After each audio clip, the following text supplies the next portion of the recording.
According to Santiago chapter 4, verse 8, draw near to God and He will draw near to you. James chapter 4, verse 8, draw near to God and draw near to you. So this verse says na kapag tayo ay lumapit sa Diyos, this is intentional. So meron dapat tayong willingness na lumapit sa ating Diyos. So if we draw near, yung promise niya, kung tayo ay lumapit sa Kanya, siya din ay lalapit sa Amen. So as we worship Him today, let us feel His presence drawing to our heart and our needs.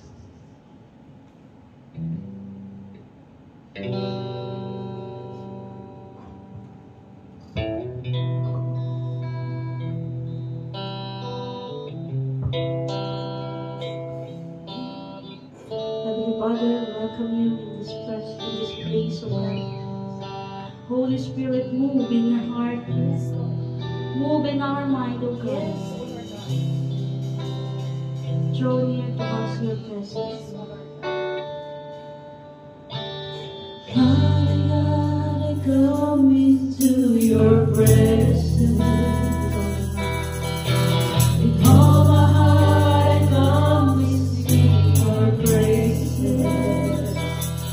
I want to be your embrace, your love and your grace. With a passion in my heart, I desire to sing your praise.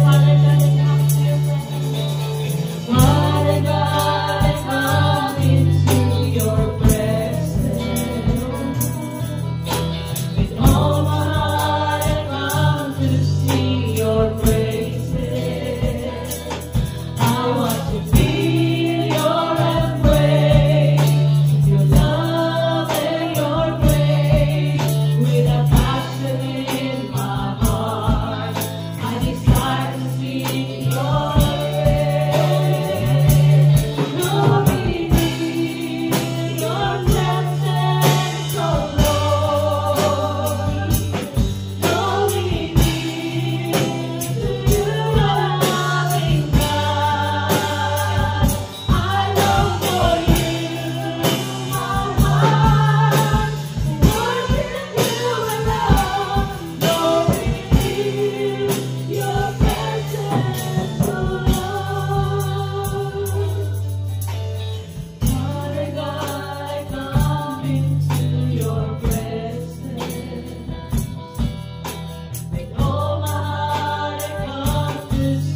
morning, everyone. Let's open our Bible. 1 Peter chapter 5, verse 6 to 11.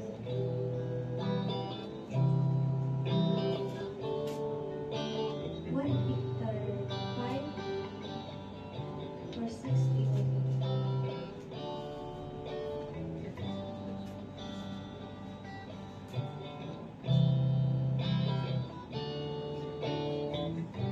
Verse 6.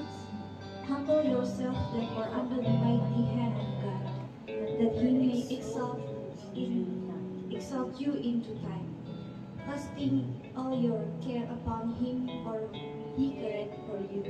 Be sober, be vigilant, because your adversary the devil, as a roaring lion, walketh about, seeking whom he may devour, whom resist steadfast in the faith, knowing that the same affiliation are accomplished in your brethren that are in the Lord.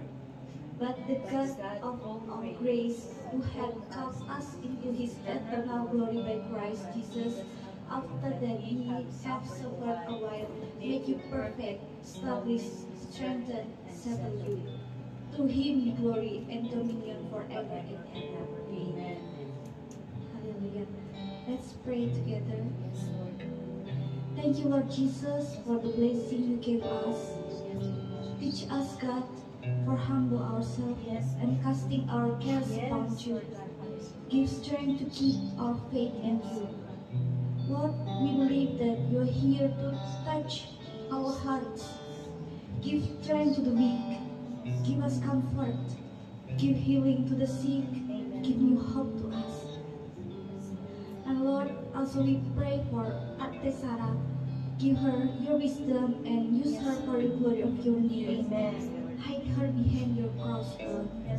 And we also pray for our praise and worship, Lord.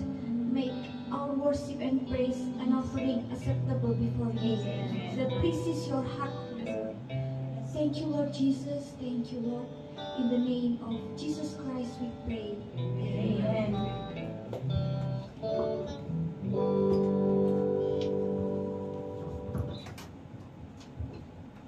Amen. Mabatian muna po tayo before tayo. Batiin po natin ang ating mga katabi. Hello everyone. Paano umaga sa lahat? Nagagalak kami, nagagalak ako na narito kayo.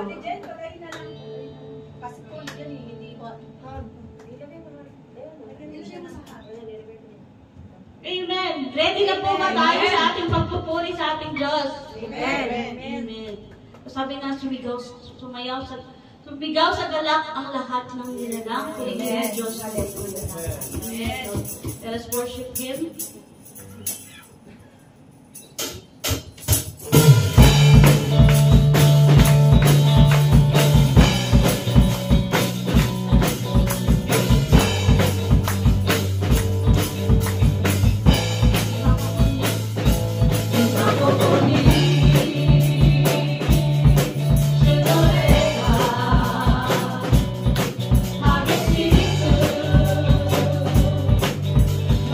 Oh,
Yes.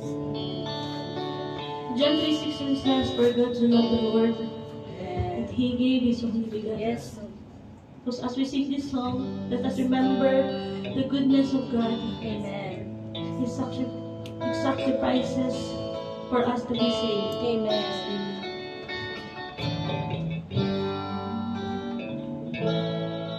주노 지 아래 오기요 주노 지 지음은 이스루 주오 아가메를 코노토키 와스메 테오 사사데마스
주로 하심이 와가 아시카사네 주도 도모니시니 주도 도모니 이기루 이엔니 주 다음에 이기루 주로 데리 와가 데로 가사네 주로 하시니 와가 아시카사네 주도 도모니시니 주도 도모니 이기루 이엔니 주 다음에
again. Natano, reminded them. He's our God, yote ageru. Inochi ni masaru megumi wo kureta. Anata ni tadakasha dake. Anata no reminded them. He's our God, yote ageru. Inochi ni masaru megumi wo kureta. Anata ni tadakasha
Ohayo gozaimasu. Morning po.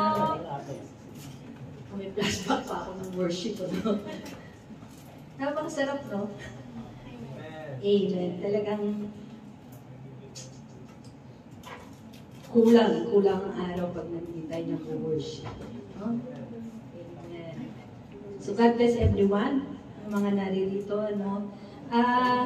Tayo po ay sa ating announcement.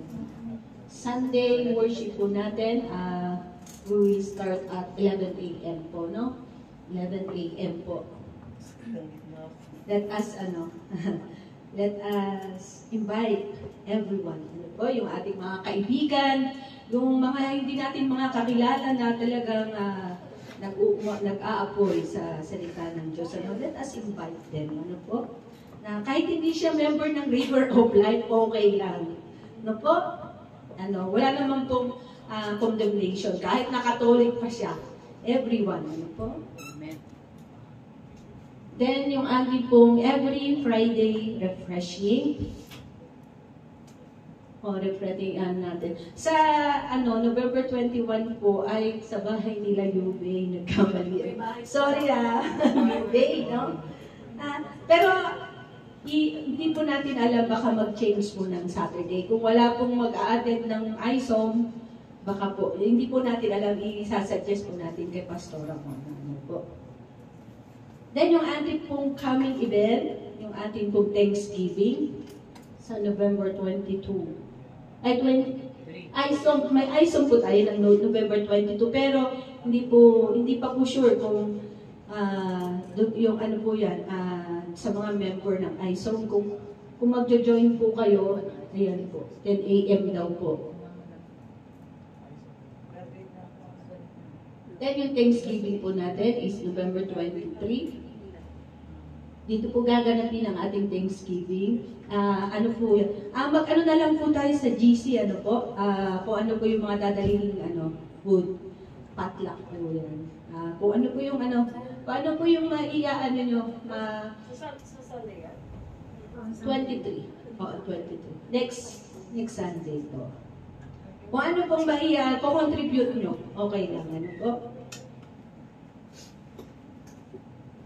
Then November 23, Bible reading, si Sister Joy, and Thanksgiving is si Sister Joyce. Siya po yung Bible reading at tsaka Thanksgiving. Amen? May nakalimutan pa po ba? Sinabi ko na kay Joy. Tapos yung parking po natin is 300 yen. Don't forget for our parking. Ano po? Then, okay na po ba kayo? Okay na po ba lahat? Okay na po ba lahat? Isang amen po na malakas. Ang Diyos na buhay. Amen. Bakit lungkot natin, let us shout for joy. Amen. So lahat po tayo, meron po akong you're welcome na tao. Ito po ay talagang unbeatable and unshakable. Amen. No po, siya yung talagang naging kalakasan ng church. Ano po? Na talagang nagiging kalakasan din ng bawat isa. Amen. Ano po, alam nyo, nung talagang pumunta siya dito, parang siya talaga yung naging parang, kahit wala si pastora, siya yung naging naasahan. Ano po. Kaya, yung bawat isa po talaga hindi, lahat po tayo may reason dito. Lahat po tayo may mga po tayo dito, may mga purpose. Ano po? Even wala si pastora, hindi mo alam, meron kang purpose kung bakit nandito ka. Po. Kaya, let us, welcome. Palakpakan po natin ang buhay ni Sister Sarah. Walang mo sa buhay. Pinakabahan ako. Amen, kinakabahan ako. Sabi ko sa mga kaibigan ko ng kanila, sabi ko, kumain ba kayo? Kasi hindi ko alam kung uuwi tayo maaga dahil maiksi lang yung sa masasabi ko, or uuwi tayo ng late dahil hindi ko na alam kung paano tatapusin. Kumain ba kayo? Yes. Amen. Kumain po kami. Galing ko God, gusto ko magpasalamat sa ating Diyos na buhay sa pagkakataon na ito na binigay niya. So, for my 20 years in serving the Lord. Amen. So, ito yung first time, o diba? Kayo pa yung first time na makarinig ng first 50 ko. Galing ko God. Amen. So, sabi ng Lord, panahon mo na anak, ang dami mo nang kailangang Amen. i-share. Okay. Before tayo mag-start, I want you to open your Bible to Mark chapter 5. Saka may tuturo ko ngayon, so pinag-pray ko siya, sabi ko, Lord, anong tuturo ko? Hindi ko alam kung ano yung ituturo ko. Kasi nung time na nagsabi si Pastora na, Sister Sarah, may ilalagay kita sa schedule ngayong November. So nagulat ako. So naggrabe talaga yung kaba ko. Sabi ko, Lord, anong gagawin ko? Hindi ko alam sasabihin ko, pero sabi sa akin ng Lord is, sabihin mo yung ginawa ko sa buhay. Okay, let's open our Bible to Mark chapter 5, verse 21 to 43. Mark chapter 5, verse 21 to 43.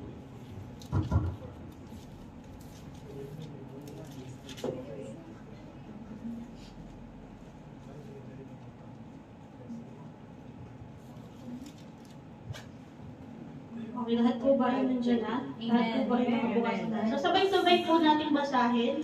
So, sa akin ay naka-NIV version English ako.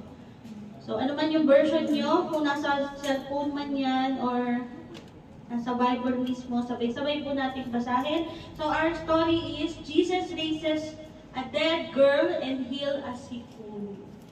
Okay, start po natin sa verse 21. When Jesus had again crossed over by boat to the other side of the lake, a large crowd gathered around him while he was by the lake. Then one of the synagogue leaders named Jairus came, and when he saw Jesus, he fell on his knees.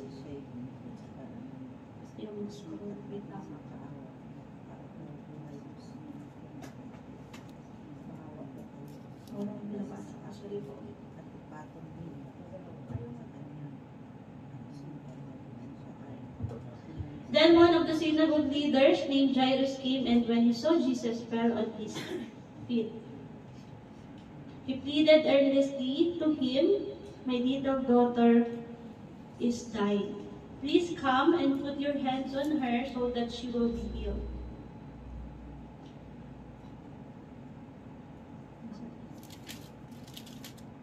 And 24. So Jesus went by him. A large crowd followed and pressed around him. And the woman was there who had been subject to bleeding for 12 years. She had suffered a great deal under care of many doctors and had spent all she had, yet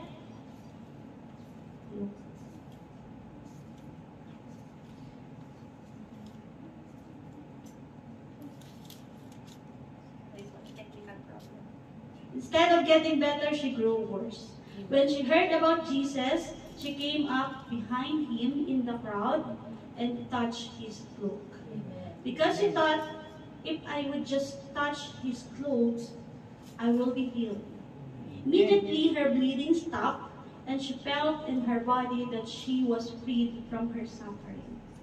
At once, Jesus realized that the power had gone out from him. He turned around in the crowd and asked, "Who touched my clothes?" "You see the people crowding against you." His disciples answered, "And yet you ask, 'Who touched me?'" But Jesus kept looking around to see who had done it. Then the woman, knowing what had happened to her, came and fell at his feet, and trembling with fear, told him the whole truth. He said to her, "Daughter, your faith has healed you. Go in peace and be freed from your suffering." While Jesus was still speaking, some people came from the house of Jairus, the synagogue leader. "Your daughter is dead," they said. "Why bother the teacher anymore?" Overhearing what they said, Jesus told him, "Don't be afraid, just believe." He did not let anyone follow him except Peter, James, and John, and the brother of James. When they came to the home of the synagogue leader, Jesus saw a commotion with people crying and wailing loudly. He went in and said to them, "Why all this commotion and wailing? The child is not dead, but asleep." But they laughed at him. After he put them all out, he took the child's father and mother and the disciples who were there with him, and went in there where the child was. He took by the hand and said to him, "Talitha kum," which means, "Little girl, I say to you, get up." Immediately the girl stood up and began to walk around. She was 12 years old. At this day, they were completely astonished. He gave strict orders not to let anyone know about this and told them to give her something to eat. Amen. Purihan ng Diyos sa kanyang salita. Medyo mahaba po yung kwento. So kung papansinin natin, meron tayong dalawang story. So it is Jairus and the bleeding woman. So ang focus ng story natin ay hindi yung bleeding woman. Doon tayo kay Jairus. So sino nakakilala kay Jairus? Diba, hindi siya madalas nababanggit sa Bible. So, bihira lang nakakilala sa kanya. But in this story, nais ng Lord pala na may matutunan tayo sa kanyang buhay at sa kanyang buhay pananampalataya. So, makikita natin yung kwento nito sa Luke chapter 8 verse 41, the same story, and Matthew chapter 9 verse 8. So, magkakaibang version nga lang. Pero ang gagamitin natin today is yung Book of Mark, chapter 5. So ano ba yung mga bagay na malalaman at matututunan natin sa buhay ni Jairus, sa kanyang buhay pananampalataya? So who is Jairus? Little background. Sino po si Jairus? Kilalanin natin siya. So Jairus, according to the Bible, according sa binasa natin, Jairus is a ruler of a synagogue. So ano ba yung gawain ng ruler ng synagogue? So he is responsible sa mga laga or manguna sa house of worship. So kung baga sa panahon natin, Jairus is like a pastor. So ang tawag sa kanya ay it's either a scribe or a Pharisee. So sila din naman yung pareho ng mga pare sa mga churches. So in synagogue, the Jewish house of worship and community service. So he was responsible for overseeing religious practices and teachings, highlight his influence. So ibig sabihin, influential na tao si Jairus. But in the story, so malalaman natin kung ano yung ginawa niya. Diba? Number one, the first thing that we're going to learn is about his humility and his faith. Ang kanyang kababaang loob or humbleness. Jairus humbled himself. Kung mapapansin natin, he is an influential person. So, siguro kilala siya sa kanilang lugar.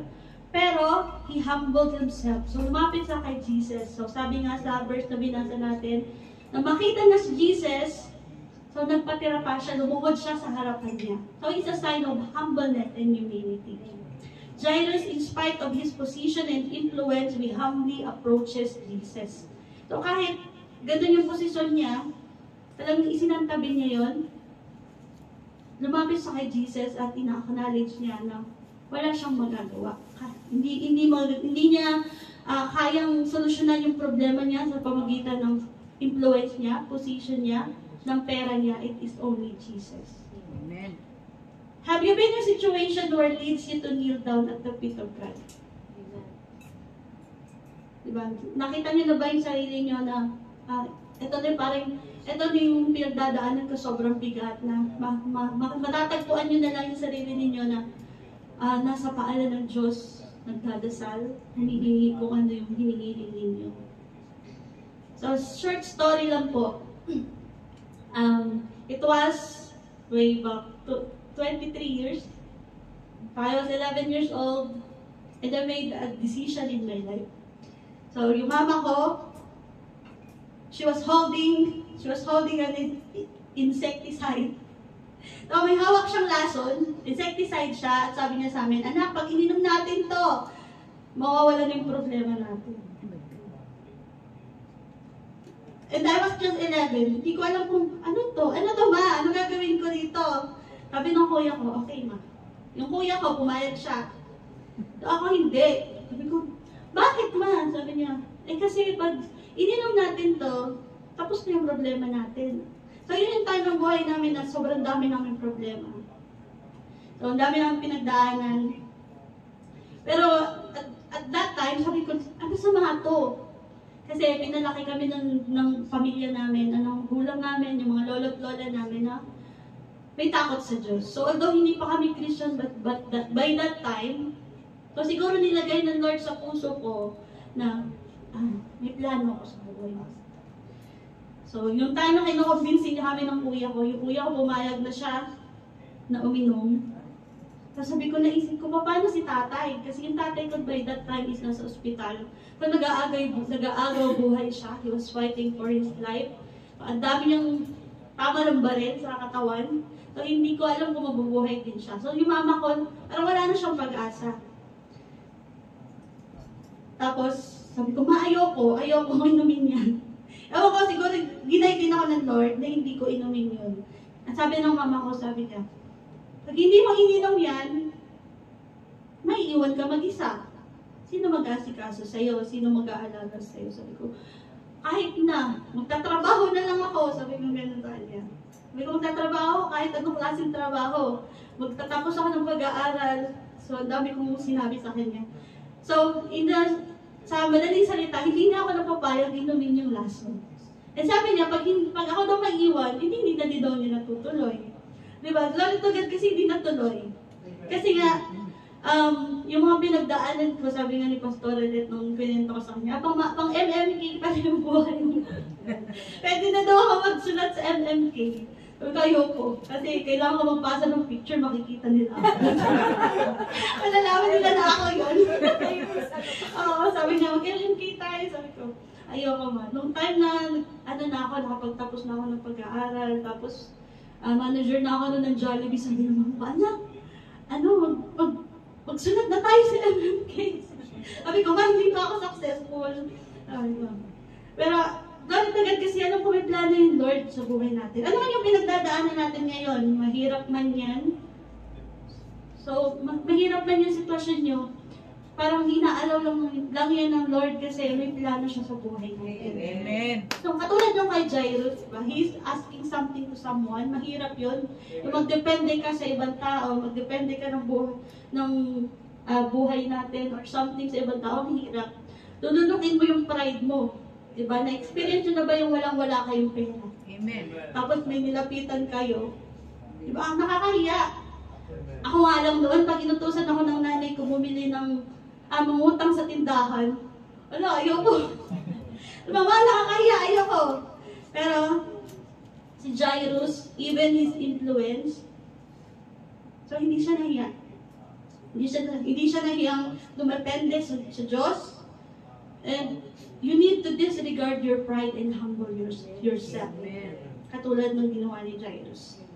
Jairus knew that even though he is rich in earthly things, he is poor in spirit. So minsan, kahit meron tayong pera, meron tayong fame, alam natin na kung hindi tayo lalapit sa Diyos, baliwala lahat.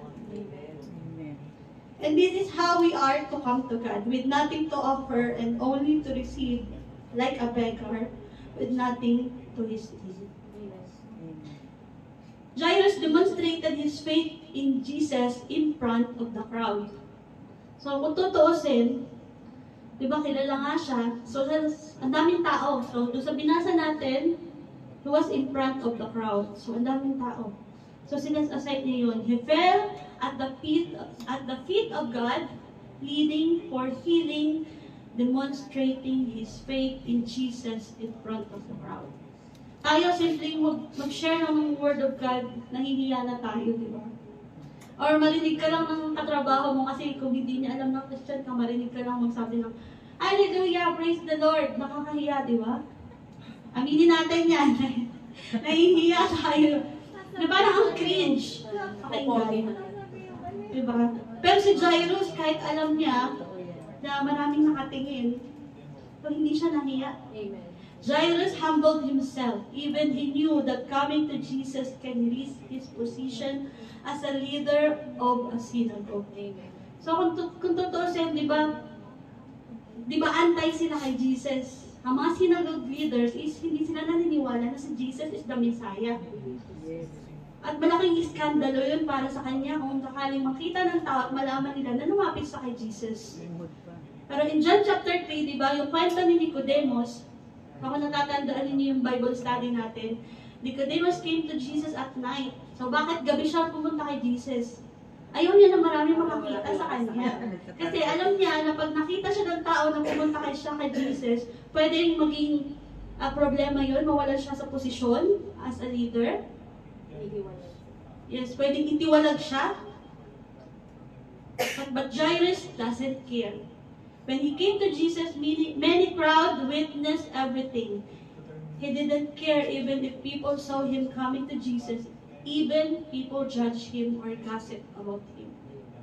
So, kung kayo pinagchichismisan dahil, ito si Sister Maricel, dati kasama ko to sa bar eh.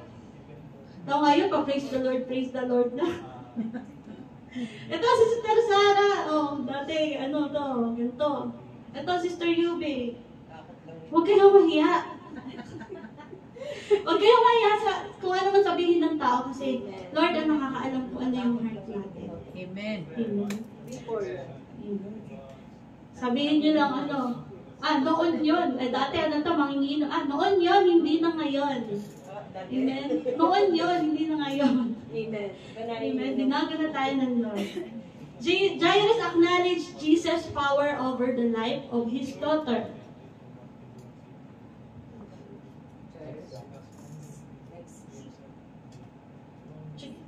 Okay. Jairus acknowledged Jesus' power over the life of his daughter. So, in-acknowledge ni Jairus na kahit siya ay a leader sa kanilang simbahan, walang magagawa yung pagiging leader niya. So, alam niya na walang ibang makakatulong sa kanya, kundi si Jesus lang. Jairus knows that even with his influence, the situation is out of his control and power. And acknowledge that Jesus is his only resort. So, may mga magkakataon ganun. Pag lumapit ka sa tao, mapapahiya ka. Minsan, pag lumapit ka sa tao, tatanggihan ka. Diba? Ano mga aspeto ng buhay natin, finances man yan, health man yan, family problem man yan, pag naikwento mo sa iba, pwede may chismis ka pa. Pero pag kay Lord ka lumapit at sa Kanya mo pinagkatiwala yung buhay mo. Amen. At yung sitwasyon mo, so may gagawin ang Diyos. Amen. Kayang baguhin yung situation natin. We human tends to do things with our own way, strength, and power. So, madalas, hanggat kaya natin, kaya ko to. May pera naman ako. Diba? Our capabilities are limited. We get tired and run out of option. Diba yung option natin na ubos din. Nasanay ako na kapag gumagawa ka ng decision, meron akong plan A, B, C. Hanggang sa maubusan na ako ng option. At in the last, Lord, ano bang gagawin ko? Hindi ko na kaya. So, doon lang, sa moment na yun, na hindi mo na kaya, doon ka lang makakaisip lumapit sa Lord. So, dapat sa bawat area ng buhay natin, bawat decision ng buhay natin, unahin natin isang guni sa Lord. Diba sabi niya nga sa salita niya, He will make your path straight. Amen. Unahin natin ang Lord. Seek ye first the kingdom of God and His righteousness, and all these things shall be added unto you. Kung lumapit tayo sa Diyos, unahin natin yung kalooban niya.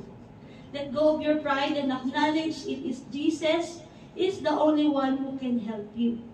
Amen. He has all the power over everything. Amen. Sabi nga yun doon sa pinag-aralan namin sa Bible study, kaya hindi kayo binibigyan kasi hindi kayo humihingi. Yes. Diba? So, kasi ihingi natin sa Lord, wala imposible yan sa Lord, kahit maging specific ka. So, kapag, pinag-usapan namin sa Bible study is, yung be specific in your prayer. Amen. So, Lord, ang hinihingi ko po na, ganito yung sasakyan, ganito yung model, ganito yung kulay. Be specific. Although hindi man siya ibigay ng eksaktong-eksakto, may plano ng Lord dyan. Kasi minsan may mga bagay tayong hinihingi na alam ng Lord na hindi natin deserve pa na makuha. Or halimbawa, yun nga yung example ko dati. Nagpe-pray ka sa Lord ng 1,000,000. Lord, gusto ko ng 1,000,000. Pero yung heart mo, hindi pa okay. Madamot ka pa. Hindi ka pa nababago. So, anong gagawin mo sa 1,000,000? Lulustayin mo lang? Nagpe-pray ka ng 1,000,000, hindi mo naman alam kung paano mo i-handle. So, isa pa yan. May pagyabang mo, pwede mo ipagyabang, di ba? So, i-let go natin yung pride natin, and Jesus has the power over everything in our lives. Amen. So, in verse 24, ano yung ginawa ni Jesus nang lumapit si Jairus? Balikan natin doon sa verse 24. So, nung lumapit siya at naniglawad siya sa Diyos, Jesus went with him. Sa ibang version ng Bible, ang nakasulat doon, Jesus walked with him. You please sit there. Nakapaki-translation. Okay, Jesus went with him. When we humbly come before God, acknowledging that He is the only one who can run into, God will not do nothing. So, hindi niya hayaan na wala siyang gagawin. So, kung nalapit tayo, humbly bow before God, so, may gagawin siya. Katulad ng ginawa niya kay Jairus, He walked with him. Pwede niya naman tanggihan yun, sabihin niya na, busy ako. Diba? Ang daming sumusunod, ang daming crowd, ang daming tao doon. Pero nang lumapit si Jairus, so walang dalawang sabi, lumapit siya. Sumama siya kay Jairus pa uwi sa kanilang bahay. The moment we come to Him, and we come to the Lord, that is where He can start to intervene in any situation we are in. Eh kasi kung hindi ka lumalapit, ibig sabihin, kaya mo pa. Lord, anong gagawin ko? Ito yung problema ko. Aminin natin sa Lord na hindi mo na kaya. So, hindi siya kawala ng, ang tawag doon, pagkababae or pagkalalaki. So, pinaka-mahirap is paglalaki, di ba? Parang, ay, kaya ko to. Oo, nawawala yung yung ego. So, feeling nila, minsan, nakawala ito ng pagkalalaki. Pero hindi po. So, Jesus will not stay still. Jesus will walk with you and He will walk through your situation. He will walk with you and He will walk through your situation. Ano man yung situation mo? Amen? Pangalawa, His patience even on the delay. So, kung babalikan natin yung kwento, so, nung papunta na sila doon, on the way to Jairus' house, there was a loud crowd following and pressing Jesus. Kung naipit siya, ang daming crowd, di ba? Aba papunta sila, ang dami kasing sumusunod. So Jairus was walk with Jesus in the midst of the crowd. So walking with God does not mean everything will go smoothly. Kapag nag-umpisa ka ng sumunod at maglakad kasama ang Lord, kala nyo, kasama ko naman si Lord, ano na to? Panis na to. Sisiw lang to. Hindi po ganun. Diba? Hindi ganun lang tayo. Kala nila, when you become a Christian, bed of roses na, hindi po natin alam, mas marami tayong kakaharapin. Once na kasama natin ang Diyos. Kasi, umalis tayo sa sanlibutan.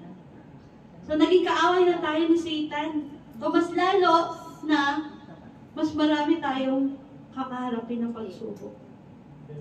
But the moment you walk with Jesus, this is where the enemy starts to distract. So the moment na you decide in your life na lumakad kasama ang Diyos, mas maraming distraction, mas maraming temptation, mas maraming problems. But He promised that even if we experience hardship, trouble, and difficulties, He will never leave us. Diba pangako ng Diyos, I will never leave you, nor forsake you. Amen. And also in Psalm 23 verse 4, even though you walk through the valley of the shadow of death, He is with you. Don't fear. Amen. Amen. So ano ba mga crowd yan? Kung napapalibutan daw tayo ng saksi, mga tao sa libutan. So tinitingnan nila bawat kilos mo. Yes. Tinitingnan nila kung paano ka bilang Kristiyano. Amen. So sabi nga, diba, we are the salt and the light in this world. So habang tayo ay nasa crowd, so maging ilaw tayo sa sanlibutan. Maging ilaw tayo sa crowd. So magningning daw tayo sa crowd. Amen. Makita yung pagkakaiba natin sa kanila.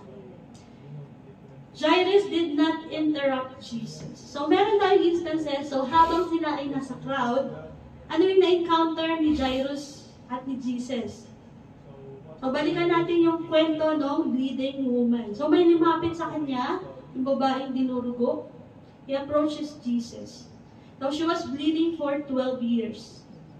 So, kung papansinin ninyo, yung edad ng anak ni Jairus is 12 years.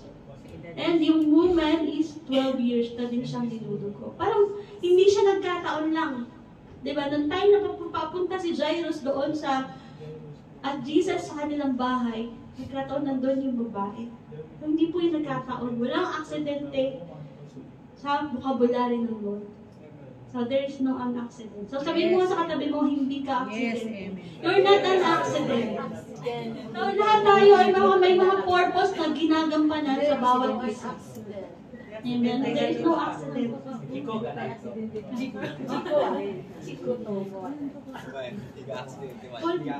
ka aksidente. So, lahat tayo ay connected sa plano ng Lord. Yes. Amen. So, yung babae, 12 years siyang dinudugo. So, ang dami niya ng pinagdaanan. Imagine mo kung 12 years kang duguin. Diba? Parang ang putla mo na noon. Naubos na lahat ng pera niya. Diba? Lahat ng niya. Spent all she had. She spent all she had without any progress. And it made things worse. When she heard about Jesus, she believed and had faith that Jesus could cure her. Same as Jairus' situation, the bleeding woman found herself in a situation where coming to God is the only option she had. Amen. Naubos na yung pera niya. Coming to Jesus is her only option. Sabi niya nga, mahawakan ko lang yung laylayan ng damit niya, gagaling ako. Like the bleeding woman, we also had a lot of bleeding in our lives. Where only God can fix and heal. Amen. Like spiritually speaking, we know we're sick and try to fix it ourselves. Di ba parang, alam natin may problema sa atin, saan natin kinukuha? Anong ginagawa natin? Minsan, may problema ka ganito, punta ka sa bar. Inom. Barkada. Pupunta ka ng beshi. Di ba? Anong ginagawa nyo? Kaya, parang isusubsob yung sarili sa trabaho or isusubsob yung sarili sa bisyo. Diba? Akala natin, kapag ginawa natin yon, solve na yung problema natin. So, hindi natin alam, pansamantala lang yun. Nalasing ka, nakalimutan yung problema mo, kinabukasan, mas may problema ka kasi sumakit pa yung ulo mo. Ayang over. Diba? Ang over pa. Ayan. But the woman approaches Jesus, touches his garment, and gets healed. The same kay Jairus. So wala silang ibang option kundi si Lord. Pero that time, habang nangyayari yun, habang yung time na encounter niya yung babae, si Jairus andun lang sa isang sulok. He's just waiting. Diba? Naghihintay lang siya. Pero, critical na yung condition ng anak niya, di ba? Alam niya, mamamatay na yung anak niya. She is fighting for her life. Pero si Jairus, hindi siya nakialam. He waited. Have you ever experienced asking God for something and been praying for it for how many years and somebody got his prayer answered first? Amen. Ba yung parang, ako una lumapit kay Jesus. Bakit siya una pinagaling? Buhay pa naman siya. Yung anak ko hindi na. Malapit na mamatay. Dapat inuna niya to. Minsan ganun tayo eh. Bakit siya una answered prayer? I've been praying for this for over how many years? We often compare ourselves to others that we didn't see that God is already doing something in your life. Parang abala tayong mabuti, mas abala tayong tingnan yung sitwasyon ng iba. I-compare yung sarili natin sa iba. Mabuti pa siya ganito. Buti pa siya may ganito na. Ang tagal ko na hinihingi sa Lord, bakit hanggang ngayon hindi pa minibigay? We often see what other people have without knowing what they have been through before they get that answered. So hindi mo alam. Kaya pala nakuha niya yan. Kaya pala nagkaroon siya ng bagong car, nagtipid siya. Kung nagpakahirap siya para makuha yun. Hindi mo alam, you've been praying na, Lord, gusto ko pumayat. Tapos hindi ka mapapayat. At saka memo. Tapos sasabihin mo, buti pa siya, Lord. Binigyan mo ng ganyang katawan. Bakit ako? Ang tagal ko nang pinagpipray. Hindi mo alam, ang daming diet plan pala yung pinagdaanan niya. Ang daming cravings pala yung tinigis niya. Para lang ma-achieve yung ganung goal niya. So, sobra tayong busy kaka-compare natin. A lot of times, when we compare ourselves to others, we have no idea that the blessing that they carry from the blessing what we envy. Wala tayong idea kung ano man yung burden na pinagdaanan niya bago niya makuha yun. Parang same lang din doon sa babaeng dinudugo. Hindi naman alam ni Jairus na 12 years na siyang dinudugo, di ba? So kung tayo nasa sitwasyon na yon, sabihin natin, mamayan yan, Lord, unahin mo na ako. Lord, unahin mo na sagutin yung prayer ko. Di ba, literal? Magko-complain ka, sasabihin mo sa Lord, bakit inuna mo yan? Mas urgent yung nilapit ko sa'yo.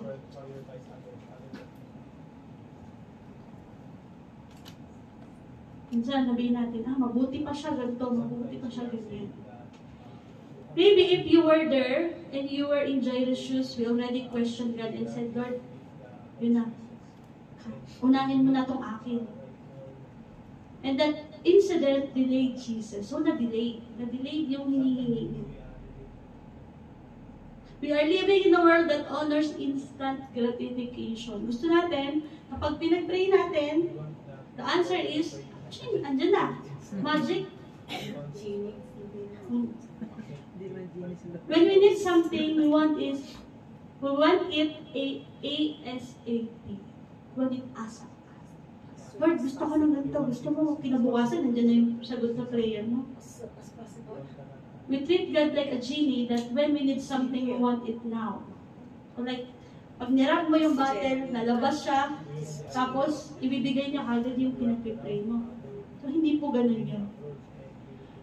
So, yun nga, paulit-ulit namin sinishare na the prayer and our petition has three answers. It is yes, no, and wait. So, kailangan natin maghintay. So, yes, kung kalooban ng Lord. No, kapag may iba siyang plano. At may alam ng Lord kung ano yung mas the best para sa iyo. And wait. Dahil may timing ang Lord sa buhay natin. Amen. Jairus waited and trust Jesus' timing. So he waited patiently even on the delay. So kahit na delay, yung sagot ni Jesus dun sa hinihingi niya. So he waited. So tayo, handa ba tayo magantay? Amen. Handa ba tayo maging mag-antay dun sa mga answer, dun sa mga pinag-pray natin? If you were in a situation, what would you do? So, ikaw yung nandun sa time na yun. Ikaw si Jairus, ano yung gagawin mo? Sometimes, Jesus allowed delay to show His complete authority. So, minsan, ito yung sabi mo, Lord, within 5 years, dapat ganito na yung, yung life ko. Within 5 years, dapat may bahay na ako, may kotse na ako. So, kung yun yung prayer mo, at hindi kung, halimbawa, hindi binigay, it means merong tamang time si Lord para dyan. So, inaalaw ng Lord ang delay para maipakita niya na siya yung may authority ng buhay natin. Hindi porque ito yung gusto mo, yun yung gagawin niya. So, binibigay niya lang yan minsan is kung kalooban niya. Pero kung hindi, diba, siya yung may authority sa buhay natin. Delay wasn't denial. Yes. O, hindi porke na-delay, ibig sabihin, hindi na bibigay. Hindi porke na-delay, ibig sabihin, no na yung answer ni Lord. Amen? Delay is sometimes allowed to mold our character. Amen. Amen. To trust Him completely.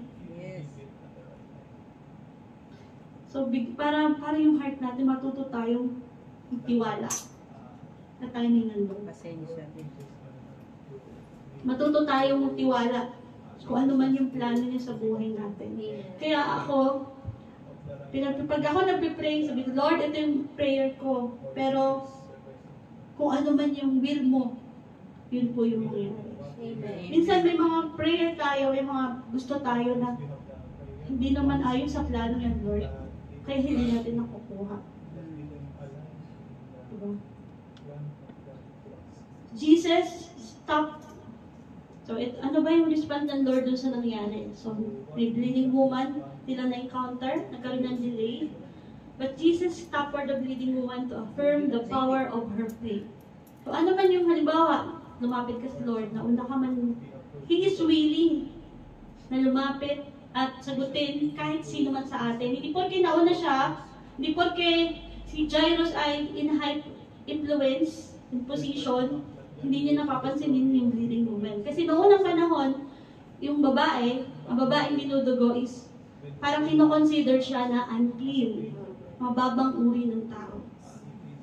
So, pero si Jesus, kahit ganun yung social status ng babae, He is willing to stop and heal the woman.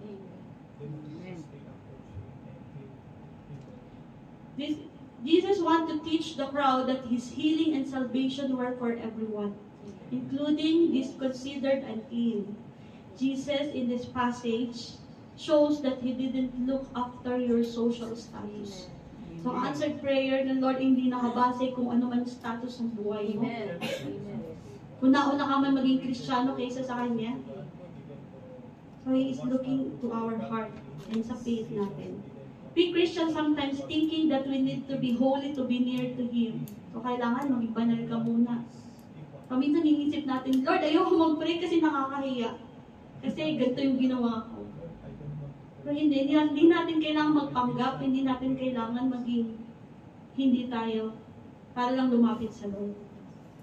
And this delay was deliberate act to highlight the significance of her faith and to show that God's timing and mercy are not always what human expect.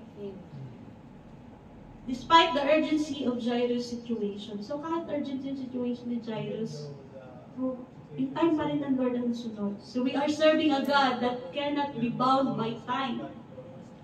Minsan may mga pagkakataon na ang hirap intindihin ng nangyayari sa buhay natin. Parang, Lord, bakit ganito?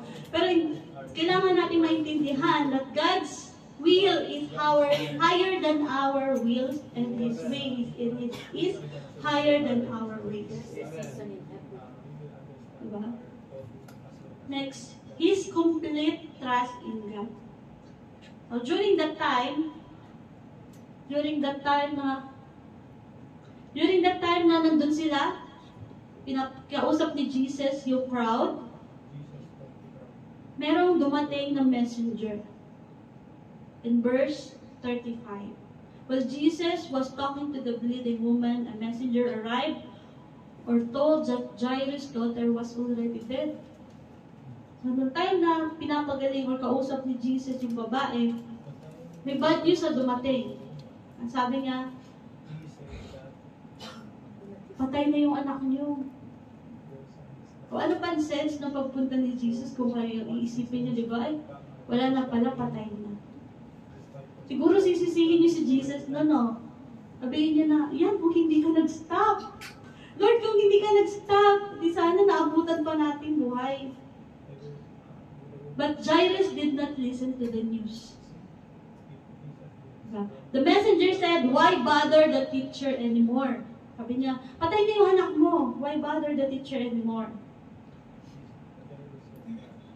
Diba? Kung makikinig siya, doon sa messenger, wala na talaga. Mawawalan siya pag-asa. And this is what God wants to tell you. Be careful who you listen to. For there will be those voices in your life that says, don't bother about this anymore because it's hopeless. So, may mga tao na sasabihin ka, pray ka ng pray, wala namang mangyayari. Huwag ka na mag-pray. Simba ka ng simba, ganyan naman yung sitwasyon ng buhay mo. Di ba? Ang daming discouragement kung pakikinggan natin yung ibang tao. Listening to other people can discourage you. And stop listening to them, start leaning your ears towards the voice of God. So, sabi ng Lord, napakinggan sila ng Lord. Nung time nakausap niyo yung messenger, ang sabi, don't be afraid, just believe. Huwag ka matakot. Nung sabihin ng messenger, napatay niyo yung anak mo, huwag mo nang i-bother si God. Sabi ni Jesus, don't be afraid, just believe. Whenever you hear yourself saying, why trouble God anymore? With this hopeless situation, you may be right where God wants you to be. So ano man yung sitwasyon mo, kahit hindi mo pa maintindihan, at tingin mo parang hopeless, maybe that is where God wants you to be. Itinuturo ang Lord sa'yo, at piniprepare ka ng Lord kung ano man yung darating na blessing. Don't give up yet, because God hasn't given up yet. Kung iisipin mo, parang, wala na, patay na. Pero sabi ng Lord, don't be afraid, just believe. Jairus trusts Jesus completely. Despite the bad news. These words are demonstration of what faith can do over fear. Minsan kapag natakot na tayo, na-discourage na tayo, wala na. Diba? Konting takot lang yan. Nakalimutan na natin yung mga promises ng Lord. Nakakalimutan na natin yung mga blessings na binigay niya, yung mga pagsubok na pinagdaanan natin. Kung nakayanan mo nga dati, how much more ngayon? These words are the demonstration of what faith can do. Fears blurs your vision. So kapag natakot na tayo, wala na. Blur na yung paningin natin. So nawawala na tayo sa focus. But Jesus always command us to do not fear. Do not be afraid. So, alam niyo po ba na ang word na do not fear or don't be afraid appears in the Bible 100 plus times. So, because tayo ay nire-remind lagi ng Lord, alam niya na kapag nandun tayo sa sitwasyon na ganito, natatakot na tayo, nadi-discourage tayo, so, lagi niya tayong inire-remind.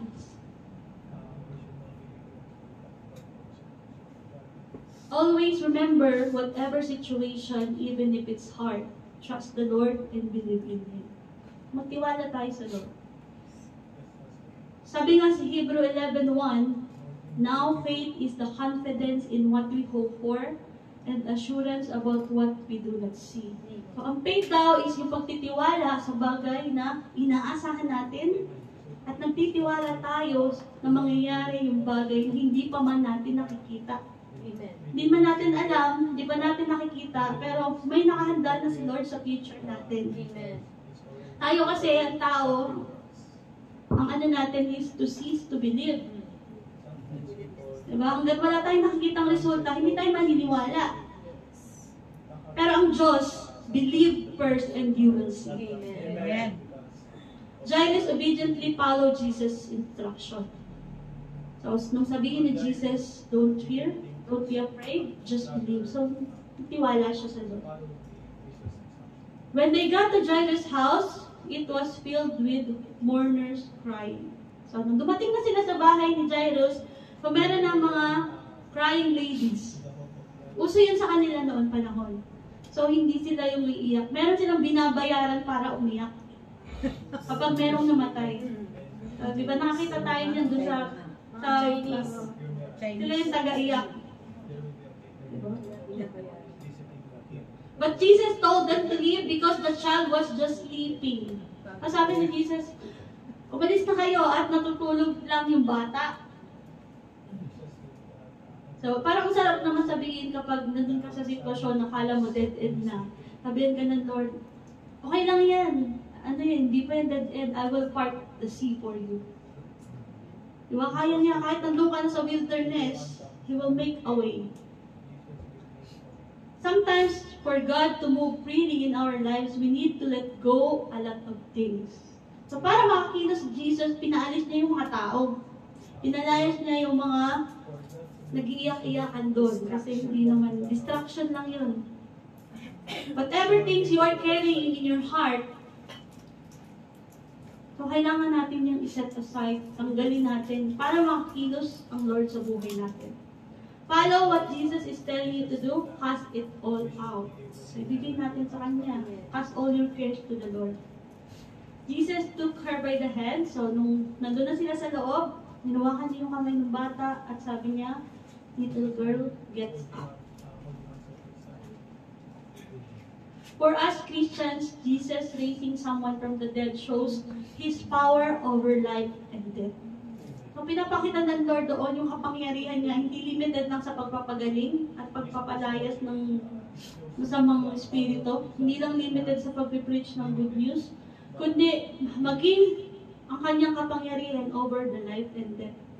It proves His divine nature and serve as a guarantee of future resurrection for believers. So, pinapakita niya na kaya niya buhayin yung patay. So, kaya niya din mabuhay in the third days. Diba? It is seen as a powerful sign that death is not the end and that through faith in Jesus, believers can have a relationship with God now and the promise of eternal life and future resurrection.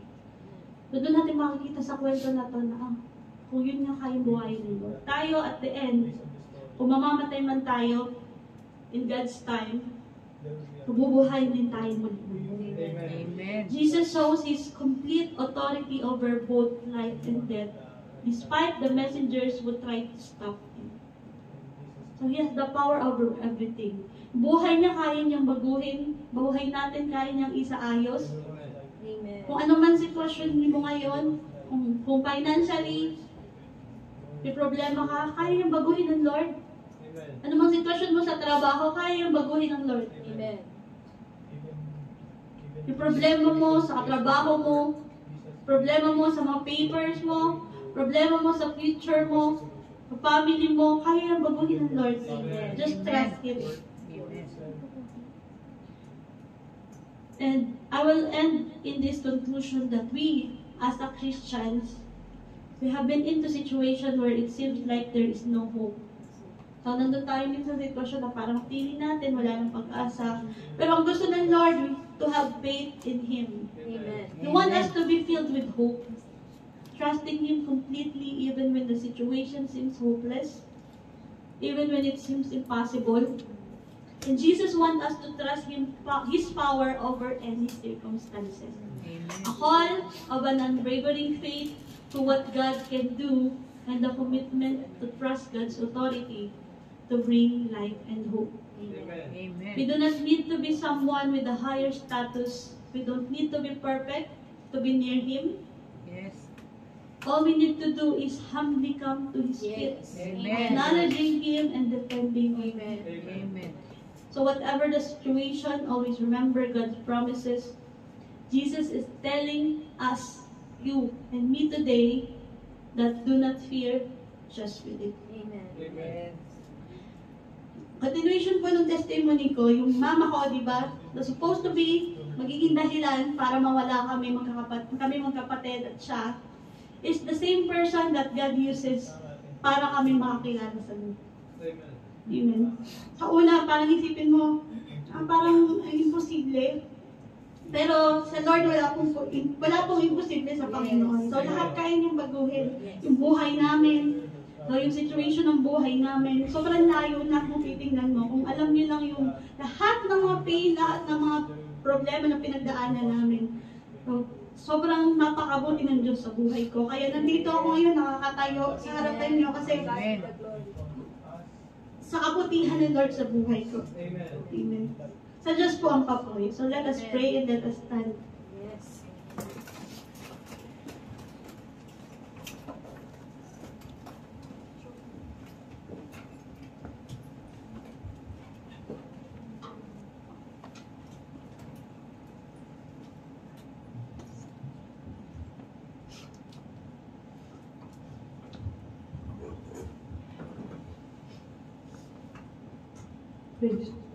So katulad nung ginawa ni Jairus, come to God, humbly come to God, and trust Him completely. So I want you to sing this song.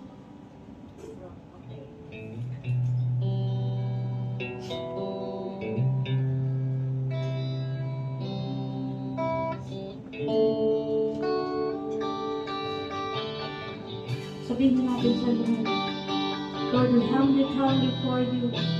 We're bowing at your feet. Lord,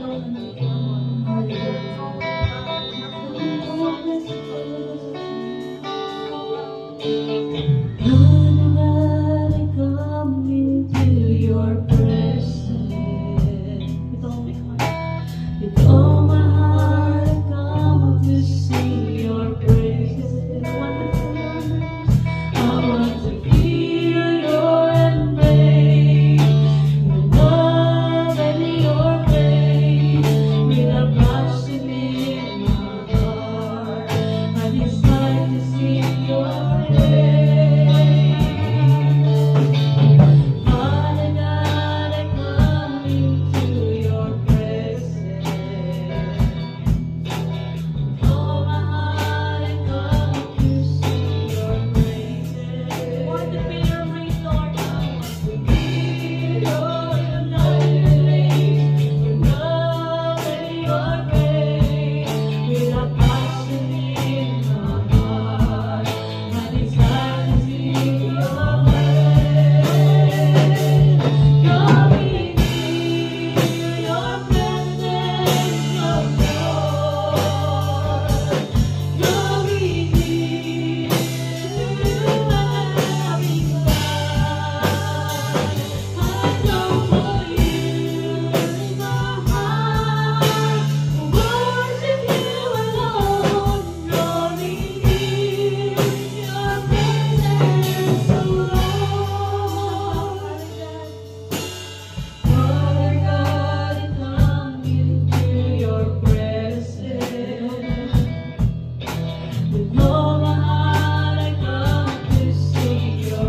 the wisdom of God that you have given to me.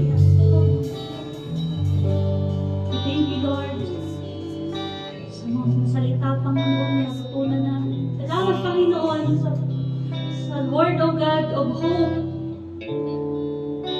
Pinapakita mo sa amin, Panginoon, na anumang sitwasyon ng buhay namin ngayon. Lahat ng bagay, Panginoon, ay nasa mga kamay mo. It is in your plan and timing, Panginoon. Tulad nga po, Panginoon, ang ginawa mo, Panginoon, sa babaeng niudugo at kay Jairus. Lord, we pray, Panginoon, bigyan mo kami ng pananampalataya na katulad ng sa kanila, O Diyos. Yes, hallelujah. Na ano nga marinig namin sa ibang tao, Lord, we pray, Panginoon, na hindi namin pansinin, hindi namin mapansin. Opo, Panginoon. Turuan mo kami, Panginoon, na magtiwala sa iyo, Panginoon. Turuan mo kami na maibigay namin ang pagpakumbaba sa iyong harapan, O Diyos. Na anumang sitwasyon ng buhay namin, O Diyos, ngayon, alam po namin, Panginoon, that in your time, in your perfect time, Panginoon, babaguhin mo ito at kaya mong baguhin ito, O Diyos. Madalangin po namin na ang salita na ito, Lord God, ay hindi masayang tumimo sa puso ng bawat isa, O God. At sa panahon, Panginoon, na kami ay nanghihina, Lord, remind us of this word, O God. Remind us of these promises, Panginoon, sa buhay namin. At kiniklaim po namin, Panginoon, na sa oras na ito, O Diyos, na kumikilos ka at kumilos ka sa buhay namin, O God. Na anumang sitwasyon namin ngayon. Lord, we trust in your plan, O God. Because you said, don't fear, just believe. Lord, salamat, Panginoon, sa oras na ito. Sa iyo po ang papuri, sa iyo po ang pasasalamat at dakilaan sa pangalan ni Jesus. Amen.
Amen.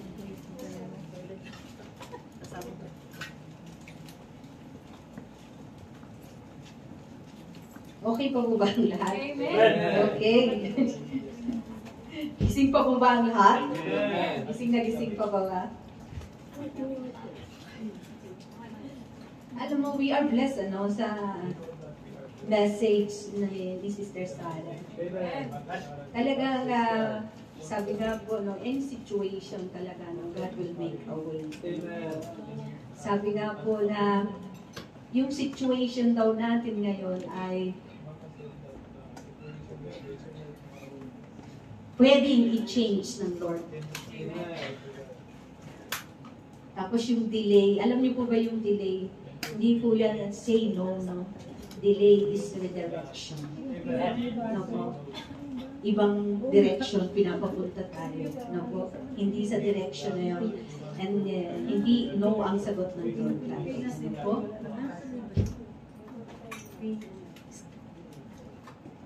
So, i-base ko po yung aking Thanksgiving sa message ni Sister Sarah. Hopefully na hindi nyo po na sabihin nyo, hindi naman po, hindi Bible version ng Thanksgiving. Pero hindi. I-base ko po ito sa message. So, i-connect ko po siya. So, let us open our Bible. Isaiah 41:10. I know na lahat po ay ito po yung nag-sit in sa aking ngayon, no? When we hear the message of Sarah, ay nag-sit in siya sa akin. So sabi po dito, no, let us read the Isaiah 41:10. Samahin niyo po akong basahin, Tagalog, English, Nihongo, or any version of your Bible. So sabi nga po dito, no, do not fear, for I am with you. Do not anxiously look about you, for I am your God. I will strengthen you. Surely I will help you. Surely I will uphold you with my righteous hand. Amen. Amen. Ano po? Alam niyo po ba, minsan, wag man aaminin man natin, no, natatakot tayo sa giving. Minsan natatakot tayo kasi ito na lang yung laman ng wallet ko eh. Natatakot tayo na parang ilabas yung ibibigay natin. So anong sabi sa Isaiah 41:10? Sabi niya, do not fear, for I am with you. Kasama mo ang Lord, no? Kahit yung situation mo ngayon ay broke ka, kasama natin ang Lord. At ang sabi niya dito, no, I will strengthen you. Surely, sabi niya, I will help you. In any situation, yung financial mo, broke ka man ngayon, wala ka mang pera sa wallet mo. But, sinusure ni Lord na I will help you. No? At sasamahan kita kung ano man yung sitwasyon mo ngayon. Ano po? Sasamahan kita. Ano man yung mga pinagdadaanan mo ngayon. No? Ano man yung laman ng wallet mo, I will help you. Surely, guarantee. Guarantee po ng Lord yan. No, na talagang yung testimony ni Sarah na talagang lahat po tayo dumaan. Sa time na yung trouble natin sa buhay, na parang talagang pinagsakluban na tayo ng mundo, ng lupa, no? Lupa at langit, talagang sumaklod na sa atin, na talagang hopeless na tayo, pero do not fear, for I am with you. Kasama natin ang Lord, ano man yung mga sitwasyon natin ngayon. Huwag po tayong matakot na yung wallet natin ay kahit na 1,000 na lang or ano man coins na lang natira dyan, do not fear. God will surely help us. Ano po? Maging masaya po tayo na ang Lord ay kasama natin. Huwag tayong matakot na magbigay. Minsan ang mga ang mga tao ayaw din umattend ng church kasi ito din po yung nagiging dahilan, yung giving. Ano po? So do not fear. Isaiah 41:10. Lagi nating i-remind sa atin na huwag tayong matakot, no? For I am with you. No? Ang Lord ay nasa kasama natin. So let us stand together. Before tayo magbigay, no? Let us hold our envelope and let us pray, na yung puso natin, turuan tayo ng Lord na talagang huwag matakot magbigay. Huwag tayong matakot na kahit nahihirapan tayo ngayon, na kahit alam natin short yung ating mga pera, yung financial natin, pero God will be with us.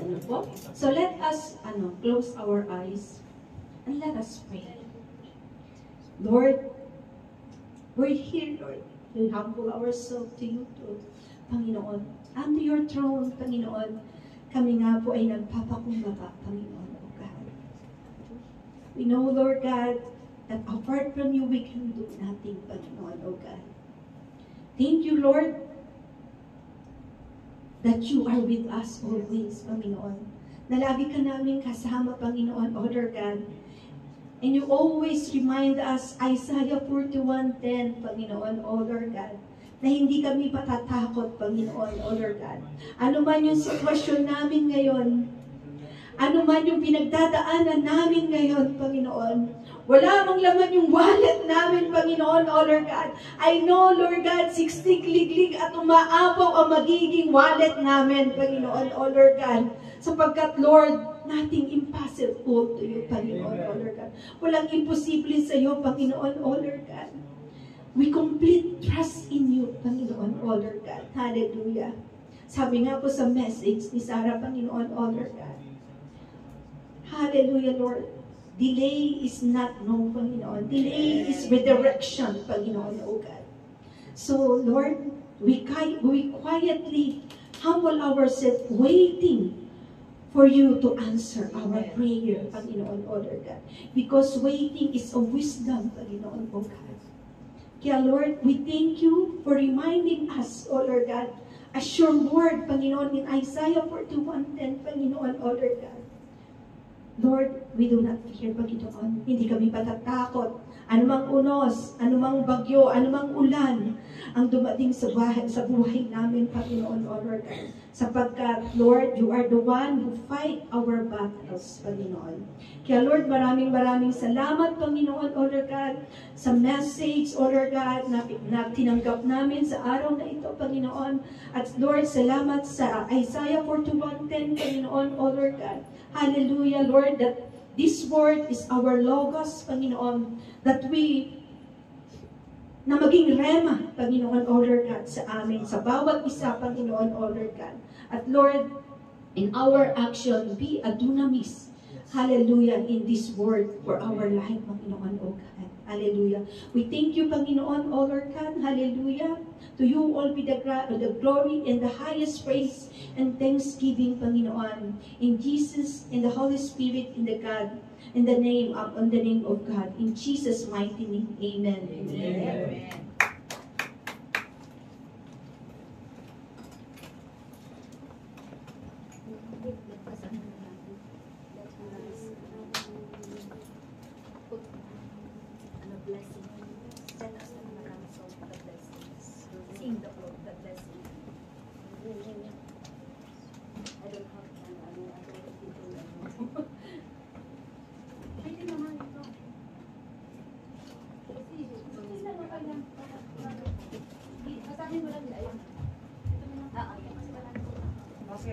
Amen. So, lahat po ay tumayo. Let us receive the blessing of God. Taas po natin ang ating mga kamay. And let us declare, the Lord bless you and keep you. The Lord make His face shine upon you and be gracious to you. The Lord turn His face towards you and give you peace. Amen. So may the blessing of the Lord be with us at sa mga darating pa na araw. To God be the glory. Amen. Amen.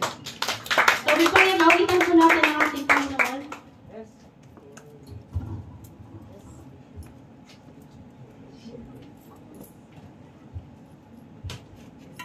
Amen. Lahat po ba tayo ay na-bless? Amen. Big amen. Amen. Kung lahat tayo ay na-bless, awitan natin ang ating Panginoon. Let us lift up our head to Him. No,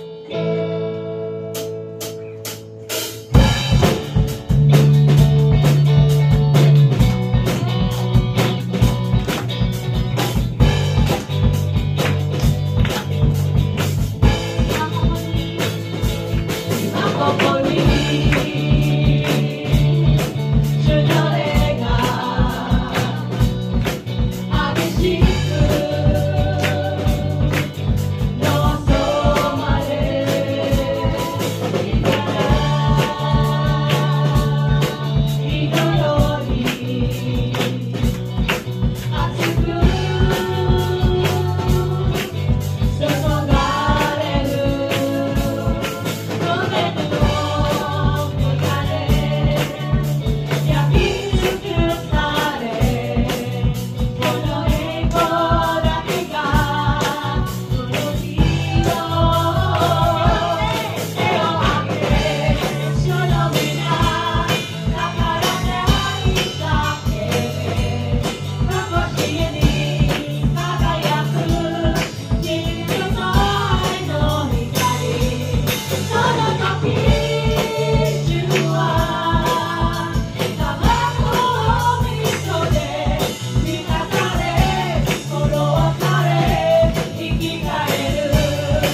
po natin next week. Do not miss our Thanksgiving.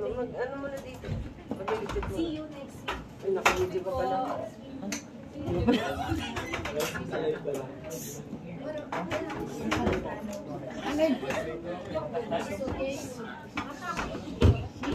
Praise the Lord. God bless everyone.